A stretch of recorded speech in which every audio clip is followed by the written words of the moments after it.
اعوذ باللہ من الشیطان الرجیم بسم اللہ الرحمن الرحیم السلام علیکم ورحمۃ اللہ وبرکاتہ۔ اچھا جی، اصول حدیث کا آج سبق پڑھتے ہیں۔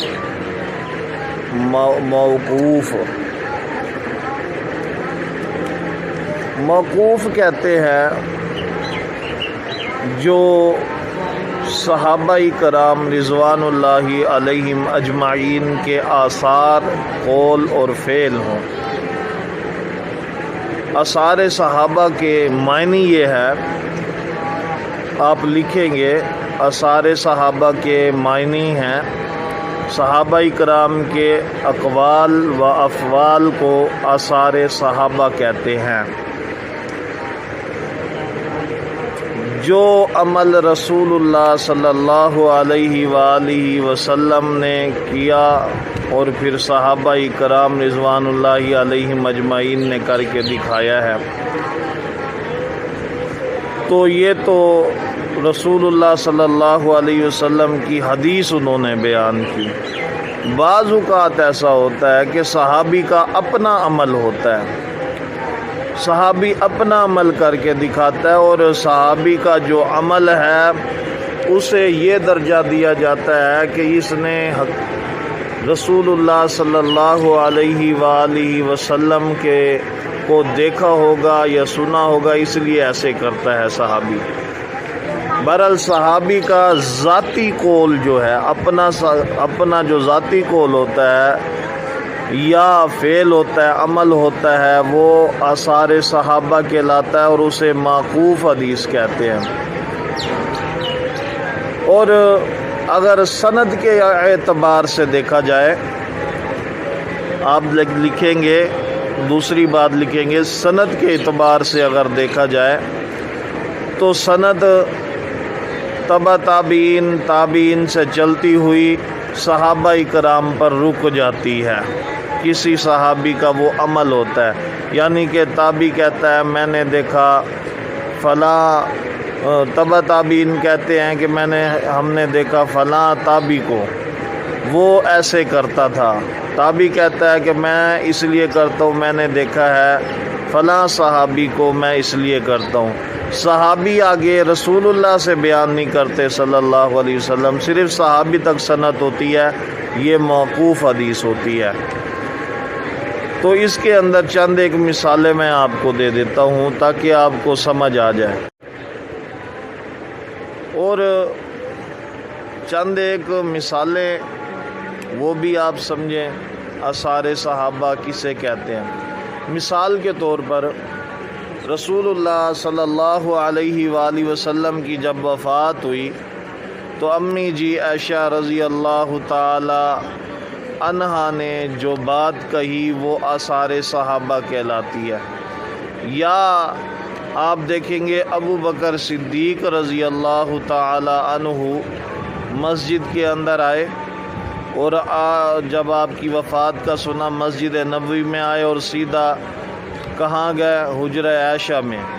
صحابہ کہتے ہیں ہم ابو بکر صدیق رضی اللہ تعالیٰ عنہ کو بلاتے تھے، لیکن وہ ایسے جا رہے تھے جیسے انہوں نے سنا ہی نہیں ہے۔ اب یہ بات کہنا صحابہ کرام کا یہ کیا ہے؟ موقوف حدیث ہے سیدنا ابو بکر صدیق کے بارے میں۔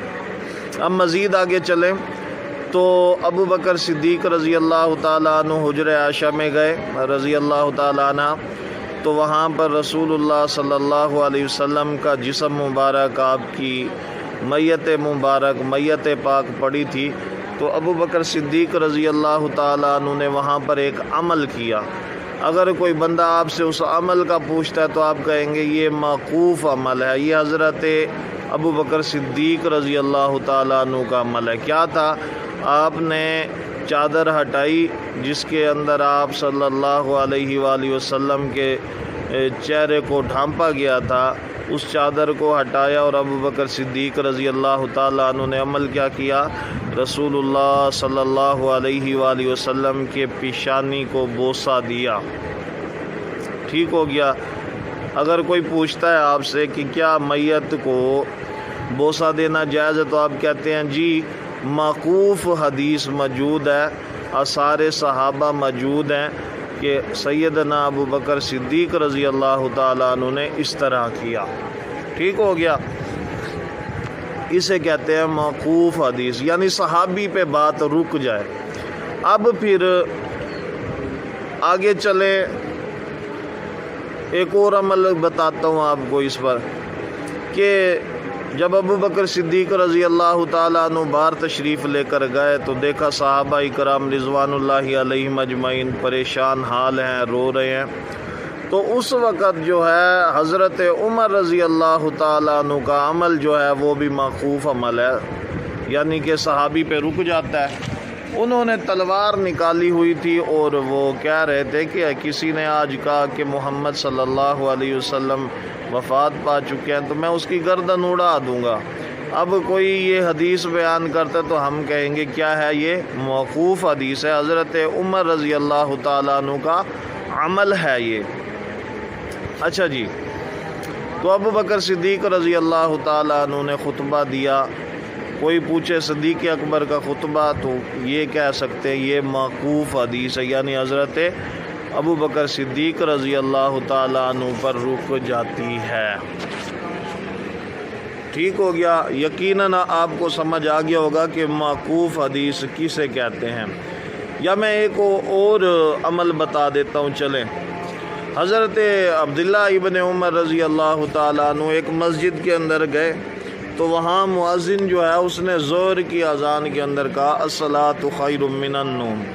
اب حضرت عبداللہ ابن عمر کا جو قول ہے وہ کیا ہے اور عمل کیا ہے، وہ کھڑے ہوئے تو ان کا قول یہ تھا، وہ کہہ رہے تھے کہ چلو یہاں سے اٹھو، یہاں سے چلیں، یہ بدعتی شخص ہے کہ ظہر کی اذان میں اس نے الصلاۃ خیر من النوم کیوں کہا ہے۔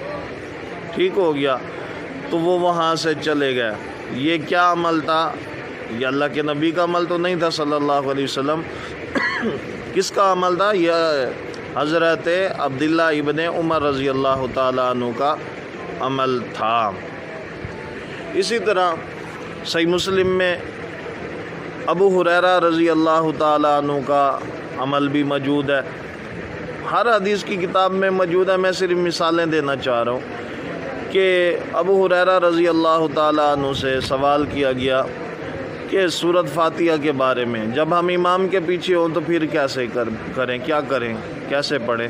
تو انہوں نے کہا اقرا بہا نفسک، اپنے نفس کے اندر، جی کے اندر تو پڑھ، یعنی امام کی رات کر رہا ہے تو تو پیچھے پڑھ، لیکن تیری آواز باہر نکلنی نہیں چاہیے۔ تو ایسا عمل صحابہ کرام کا جو قول اور فعل پر ہو وہ موقوف حدیث کہلاتا ہے۔